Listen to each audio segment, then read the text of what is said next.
Okay, my name is Joyce Allen. I was originally born in a little tiny English village with a very long name called Fetcham near Leatherhead. It's in Surrey. It's 20 miles from London. I was the oldest of a family of 6, 4 girls and 2 boys. And I guess I grew up in that village. I was born right near the end of the Second World War. So I grew up with a very, very childlike understanding that something wasn't right, but I couldn't put my finger on it. I didn't know what a war was. But I do remember having to sit in air raid shelters and my grandmother reading stories to us and things like that. And at that time, being very young, I didn't know what war was. But I did know that something wasn't right. So as I grew up, I graduated from high school. I decided that I went to work in London, head office of a bank to start with, and that just didn't feel right. I guess I was not a person cut out to sit behind an office or something. So I decided I needed something, and this was a time when I guess the British forces were trying to rebuild themselves after the Second World War. So I eventually joined the Royal Air Force. I became an aerial reconnaissance photographer, which basically means I was flying around in Lancaster bombers, taking pictures of the ground and then coming back and interpreting them. So every time they bring a Lancaster into Winnipeg, I just have to go. I just love those. So I just have to go and see it. But basically my role was to take pictures of the mosaics from air cameras that were mounted in these. They converted the old bombers into aircraft, and in the bomb base they mounted cameras, and then to interpret the film from the camera, and basically try and see if we could identify what was being built on the ground. And this was in the middle of the Cold War, and we were much, I guess, over Eastern Germany or Russia, and trying to interpret what was being built, what was being processed, if we could identify things that might, in the future cause fear or something. So that's my role. And the interesting thing was that my 3 sisters and my 2 brothers, all 4 girls, joined the military, and none of the boys. So my sisters, 2 joined the army, and one other, my youngest sister, joined the Air Force. So, but that's briefly where I come from. And then I finished my military service in 1967, and I said was one of the many veterans who came to Canada and came to Winnipeg. I was having an interview at Canada House in London, and they said, well, where would you like to go in Winnipeg, in Canada? I said, well, as my husband and I, we had 2 small children as well, and he was also aerial reconnaissance photographer in the Air Force. And I said, well, where do you want to go? I said, well, the only place I've ever heard of are Toronto and Vancouver. So this person said, well, there's a wonderful city just halfway between the 2 called Winnipeg, and if you don't like it, it's not very far either way. They did not tell me not very far was 2,000-3,000 miles, because of course England's only 66 miles right across.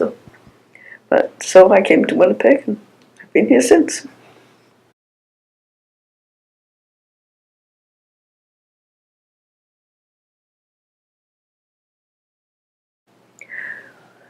Well, I think it's, if you think back not just to the First World War, but to all the wars since, there hasn't been one single day in the world where there hasn't been conflict of some sort. And yet that First World War was supposed to be the war that ends all war. So it didn't do a very good job of ending all wars, because within 20 years, of course, Europe was back at war again. But there hasn't been a single country, a single day, where there hasn't been some sort of armed conflict somewhere in the world. I think we need to stop and think about not just the fact that there were gallant people who went to fight, but most of them were young people who were required to fight. They weren't given the option. They were told it was their duty, and they were conscripted. They had to go and fight. But we asked, what were they fighting for? And they were fighting for freedom. And I think that's the biggest thing that we overlook now, is we overlook how fragile freedom is, how fragile freedom was then and still is, and how easily that freedom can be taken away. And I think it's to hold the torch high is to respect that freedom, to realize what people gave up for that freedom in lives and in their mental states, and because back then they didn't call it post-traumatic stress syndrome. It was just, so-and-so shell-shocked. But I think it's really important to think about that freedom, realize how fragile it is, to recognize that we're fortunate enough to be in a country where democracy is the way of life. And of course the opposite of that to democracy, of course, is authoritarian rule.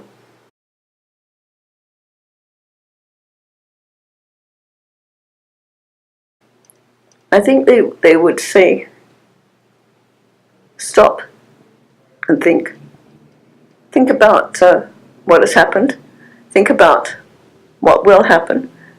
Think about your own lives and how you're leading it. Are there ways that you can improve it to bring a better life to other people, whether it's within your own country or with another country? When something is done that you really feel uncomfortable with, you have a right to protest.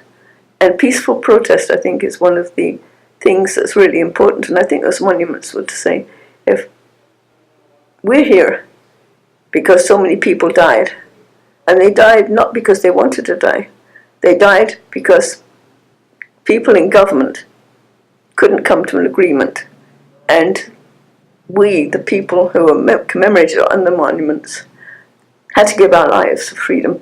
So, say, stop and think, remember what these people did, but also remember if your government, especially in the democratic government, is doing something or saying something you don't agree with, you have a right to say, no, this is not right. You have a right to speak out against it in peaceful protest, and I emphasize there, peaceful protest. But that's what I think they would be saying, is stop and look and listen and think.